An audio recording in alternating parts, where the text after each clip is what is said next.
uri kuri mwe nabo kuri nivo cyangwa mu cyerekezo kimwe muringaniye, ariko babandi uri hasi uri hejuru yabo ntabwo ubasha guhura nabo. Iyo ugize amahirwe cyangwa ukagirirwa ubuntu yo kugera mu bantu batishoboye, nibwo ubona ko Imana hari inema yagutije. Njyewe ejo bundi nagenze ku zuba,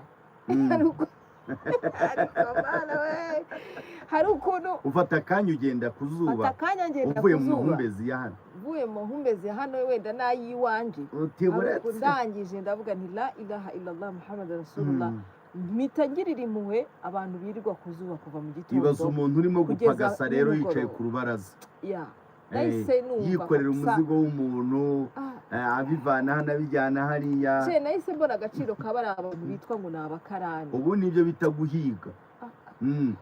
Ugahiga kabisa, abantu ugakutuza, ugahiga ugashakisha. Ubwo kugira ngo impamvu nari ntanze urwo rugero kwari kugira ngo ntange urugero kuri abo, kuri nkuko dufite amashuka, dufite ibiringiti, dufite matera nziza turyamaho, ariko ntabwo dushobora kumenya agaciro kabyo kereka tubonye abatabifite, cyangwa tukabona hagize nk'umunsi umwe ukajya nk'ahantu hatari uburangiti, hatari ishuka, mbese kandi bibaho. Uzi ko umuntu yisanga ari nko ku mupaka ugiye Bugande,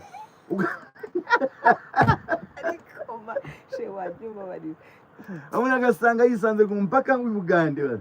Urumva imodoka yapfuye atari hafi y'umupaka, ntawe n'uwamudepana, bakamubwira bati no mu modoka haruzuye, nta hantu waryama keretse uryamye nko munsi y'imodoka. Ubundi hano umuntu aryama munsi y'imodoka, niho bashyira umukeka, ubundi unasikia musosi wa kaburimbo.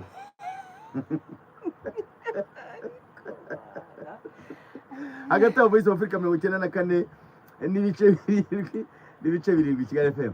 Mu nyurabwenge yawe harimo iki?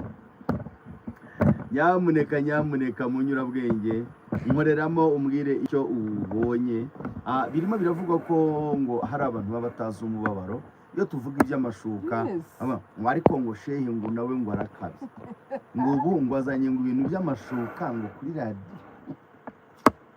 Uzi ko umuntu ashoberwa akaryama munsi y'imodoka ku gakeka kandi afite amafaranga menshi, imodoka byanze, noneho ubwo bakavuga bati ni imodoka yapfiriye ni habi, nta hoteli ntayo. Abantu bahano ntabwo bajya baraza umuntu, bakakohereza nk'umupolisi cyangwa nk'abarinda umutekano bakaba bari aho hafi, ariko ntawakuryamisha ku bibero bye. Ugomba kuryama hasi unalala pale chini. Ugiye kumerera nka babandi unalala pale chini kabisa. Hari ukuntu ujya akunda kuva hano iyo mvuye mu kiganiro kwa gatanu nijoro, nibwo mbona inini Imana yaduhaye. Hari umuntu uri hari imbere y'iduka, arafata agakinga ku iduka, iduka ikintu rikoze rifite igisenge hejuru, noneho ikintu akora afata amakarito akayakorotira kugira ngo nyine amere nk'ukoze inzu, akifatisha rero rwa rubaraza, yarangiza akikinga, yarangiza akora amakarito akaryama imbere y'iryo duka. Ibyo bita kugangika. Si rimwe, si kabiri, si gatatu uwo muntu umubona. Izo ni ingangi niko bazi. Ariko mu by'ukuri hari inema tuba dufite, wallahi tuba tugomba gushimira Imana. Nta uwo nguwo rero aba ari inyuma ya wa wundi turimo kuvuga. Undi aravuga ati hari ahantu nikinze ariko ndi